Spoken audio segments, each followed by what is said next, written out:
본문의 생명의 말씀 마가복음 5장 25절에서 34절 말씀입니다. 12해를 혈루증으로 알아온 한 여자가 있어 많은 의사에게 많은 괴로움을 받았고 가진 것도 다 허비하였으되 아무 휴엄이 없고 도리어 더 중하여졌던 자에 예수의 소문을 듣고 무리 가운데 끼어 뒤로 와서 그의 옷에 손을 대니 이는 내가 그의 옷에만 손을 대어도 구원을 받으리라 생각함일러라. 이에 그의 혈루 근원이 곧 마름에 병이 나은 줄을 몸에 깨달으니라. 예수께서 그 능력이 자기에게서 나간 줄 곧 스스로 아시고 무리 가운데서 돌이켜 말씀하시되 누가 내 옷에 손을 대었느냐 하시니 제자들이 여짜오되 무리가 에워싸 미는 것을 보시며 누가 내게 손을 대었느냐 물으시나이까 하되 예수께서 이 일 행한 여자를 보려고 둘러보시니 여자가 자기에게 이루어진 일을 알고 두려워하여 떨며 와서 그 앞에 엎드려 모든 사실을 여쭈니 예수께서 이르시되 딸아 내 믿음이 너를 구원하였으니 평안히 가라 내 병에서 놓여 건강할지어다. 아멘. 오늘은 병든 여인의 소생이라는 주제로 함께 은혜를 나누고자 합니다. 오늘 본문 마가복음 5장을 보면 병든 한 여인이 나옵니다. 그리고 이 여인은 이 질병으로 인해 여러 고통 가운데 살아왔습니다. 가장 먼저 이 여인은 혈루증이란 질병으로 무려 12년 동안 고통당하는 삶을 살았습니다. 본문 25절을 보면 12해를 혈루증으로 알아온 한 여자가 있었다 이렇게 기록되어 있습니다. 이 여인은 혈루증, 즉 부인병으로 인해서 어려움을 겪었습니다. 혈루증이란 몸에서 계속 하열이 나는 질병인데 이 여인이 살았던 이 시대에 특별히 유대인 사회에서는 레위기를 보면 혈루증에 걸린 사람, 몸에서 지속적으로 하열이 나타나는 사람은 부정한 사람이고 또 그러한 여성과 신체적으로 접촉이 있는 사람도 부정한 사람이며 이러한 부정한 사람들은 심지어 하나님의 성전에 나아가서 예배 드리는 것이 원천적으로 금지되었습니다.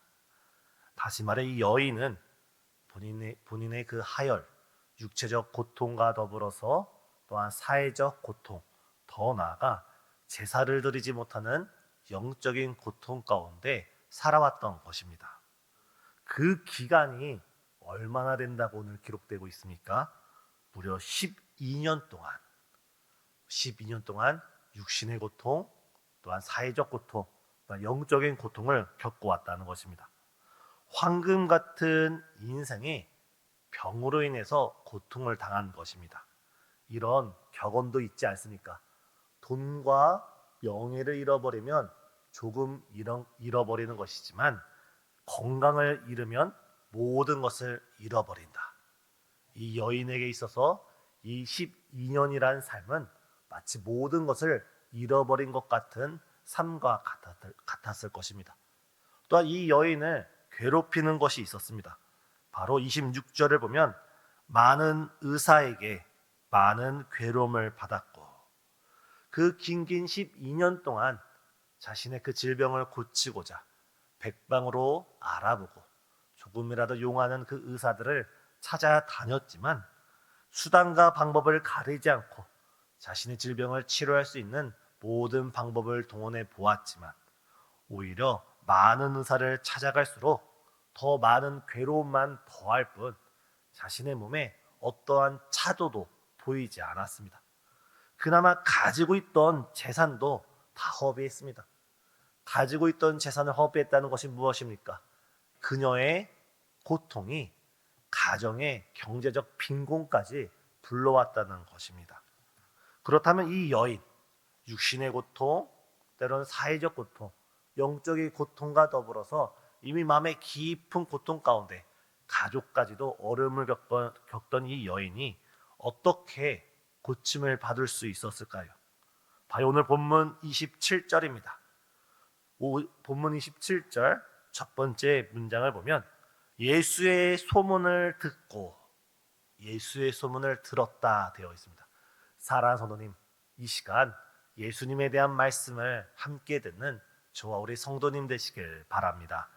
이 절망 가운데 있던 이 여인에게 희망이 찾아오고 소망이 찾아오고 정말 칠흑같이 어두운 인생 가운데 한가라 빛이 찾아온 것은 바로 그녀가 예수님에 대한 말씀을 들었다는 데 있습니다.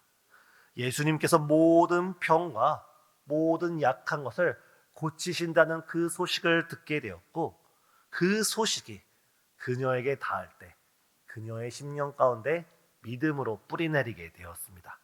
이 시간 우리에게도 주의 말씀을 들을 수 있는 듣는 귀가 있길 소망합니다. 그런데 우리가 이 세상의 소식을 듣는다고 해서 다 좋은 것만은 아닙니다.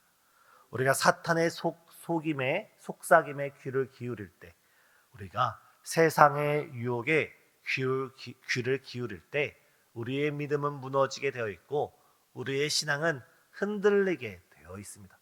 하지만 우리가 사탄의 속삭임이 아니라 세상의 유혹이 아니라 우리 예수님의 말씀, 우리 선한 목자 되신 주님의 음성, 우리의 참 주인 되시는 우리 주님의 그 말씀에 우리가 마음을 활짝 열고 우리의 귀를 기울일 때 주께서 말씀의 육신이 되어 이 땅에 오신 예수님께서 그 말씀 가운데 우리의 심령 가운데 성령으로 역사하셔서 어둠을 물리치시고 주님의 생명의 빛을 환하게 비춰주시는 줄 믿습니다.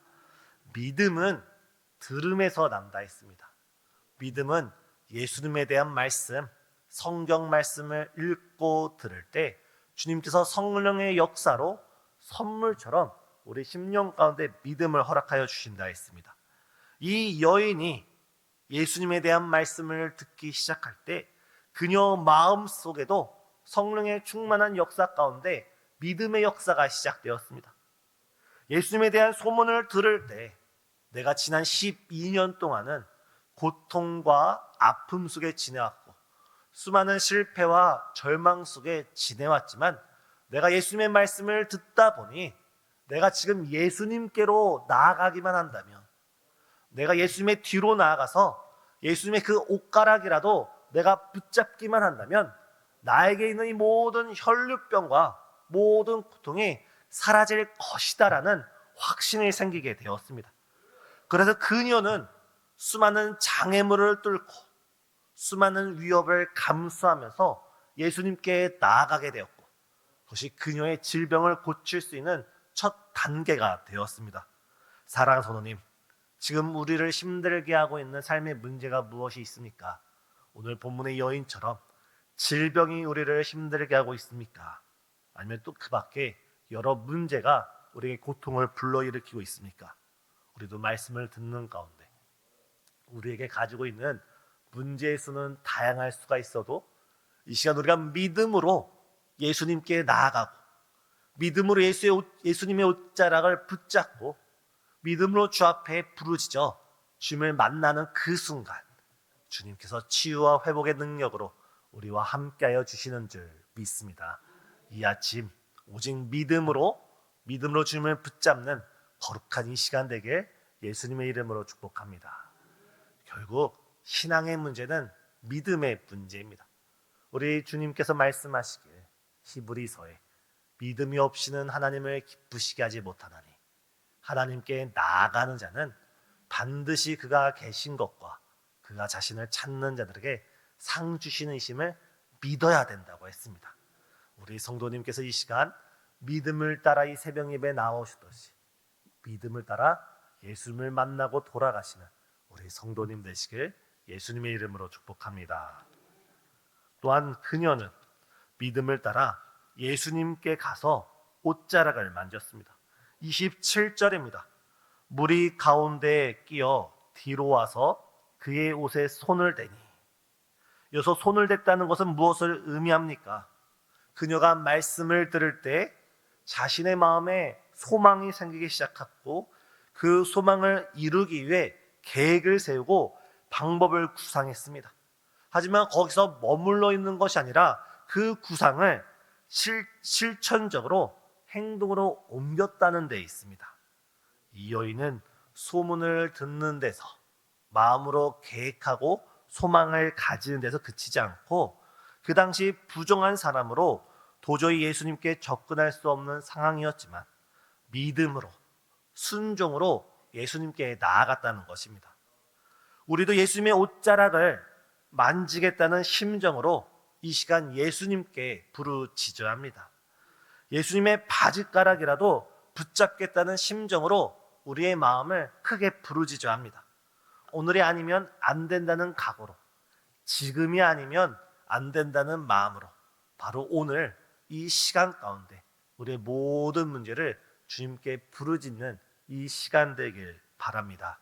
우리가 이 시간 하나님께 간절한 마음으로 부르짖을 때 주께서 우리의 기도를 들으시고 그 응답을 주께서 가장 좋은 시간, 가장 좋은 때, 가장 좋은 은혜로 역사하여 주시는 줄 믿습니다. 그 결과가 어떻게 되었습니까? 29절을 보면 혈류의 근원이 말라버렸다라고 되어 있습니다. 단순히 흘러나오는 피만 멈춘 것이 아니라, 흘러나오는 피에 양이 줄어든 것이 아니라 그녀의 몸속에 있는 병의 근원부터 다 제거되었다는 말씀입니다. 우리는 어떤 한 부분만 고침받거나 치료받아서는 안 되고 우리의 근원부터, 우리의 질병의 근원부터, 우리의 삶의 문제의 근원부터, 우리 영적인 문제의 그 근원부터 이 시간 치유함 받는 복된 시간 되시길 바랍니다. 또한 그녀는 육신의 질병뿐만 아니라 영혼의 구원도 받게 되었습니다. 34절입니다. 예수께서 이르시되 딸아 내 믿음이 너를 구원하였으니. 여기서 구원은 단순히 육신의 문제, 삶의 문제가 아니라 자신의 인생의 주인된 예수님을 만난 그녀에게 있어서 그녀의 인생이 이제 180도 달라진 영혼의 구원까지 의미하고 있습니다. 우리 또한 우리가 이 시간 주님께 나와서 우리의 삶의 문제를 간구하고 두드리지만 우리가 예수님을 만남으로써 주님만이 우리의 참 주인이시라는 우리의 인생의 영혼의 구원을 다시 한번 체험하는 복된 이 시간 되시길 바랍니다. 더 나아가 그녀에게 참된 평안이 임하게 되었습니다. 본문 34절에 평안이 가라. 12년 동안 혈루증을 앓던 이 여인에겐 결코 그 마음에 평안이 없었습니다. 그 마음에 평안함이 있을 수 없었습니다. 하지만 예수님께서 말씀하시길 평안이 가라. 주님의 평화가 그녀의 마음 가운데 충만하게 되었습니다. 더 나아가 34절 하반절 보면 내 병에서 놓여 건강할지어다. 주님께서 그녀에게 육신의 건강까지도 약속하셨습니다. 사랑하는 성도님, 우리가 이 시간 주님께 믿음으로 나왔고 믿음에 순종하여 기도드리면서 이 시간 우리가 예수님을 만나기만 한다면, 예수님을 영적으로 접촉하기만 한다면 우리가 주님을 이 시간 배웁고 주님의 옷자락이라도 스치기만 한다면 주님께서 오늘 본문 이 여인에게 허락하셨던 이 놀라운 구원의 역사 우리에게도 동일하게 허락하여 주십니다. 이 시간 우리에게 있는 여러 질병 혹은 가족의 아픔을 위해서 기도하고 있는 그 모든 기도 제목을 놓고 우리가 이 여인처럼 믿음으로써 또한 간절함으로써 간구할 때 주님께서 우리를 만나 주시고 우리에게 주의 큰 은총을 베풀어 주시는 줄 믿습니다. 이 시간 우리의 육신의 문제, 가정의 문제, 또 우리의 이웃의 문제를 놓고 함께 기도하는 우리 성도님 되시길 바랍니다. 기도하시겠습니다. 우리의 참 의사가 되시는 예수님, 우리가 이 시간 주의 말씀을 듣고 믿음으로 주 앞에 나아갑니다. 주님, 우리가 믿음으로 부르짖을 때, 믿음으로 간구할 때, 믿음으로 우리의 마음을 주 앞에 호소드릴 때 주께서 우리를 만나 주시옵고 주의 구원의 역사, 치료의 역사, 회복의 역사, 주의 은혜의 역사가 이 시간 우리 자신과 가정과 삶 가운데 아름답게 이루어지기를 간절히 간구드립니다. 주님, 이 시간 우리가 믿음을 따라 간구드리오니 우리의 기도가 허공에 떨어지는 것이 아니라 허공에 묻히는 것이 아니라 하늘 보좌에 상달되며 주의 구원의 역사가, 치료의 역사가, 주님의 큰 은총의 역사가 우리와 우리 가정과 우리 교회와 민족 가운데 충만케 하여 주시옵기를 예수 그리스도의 이름으로 간절히 기도드리옵나이다. 아멘.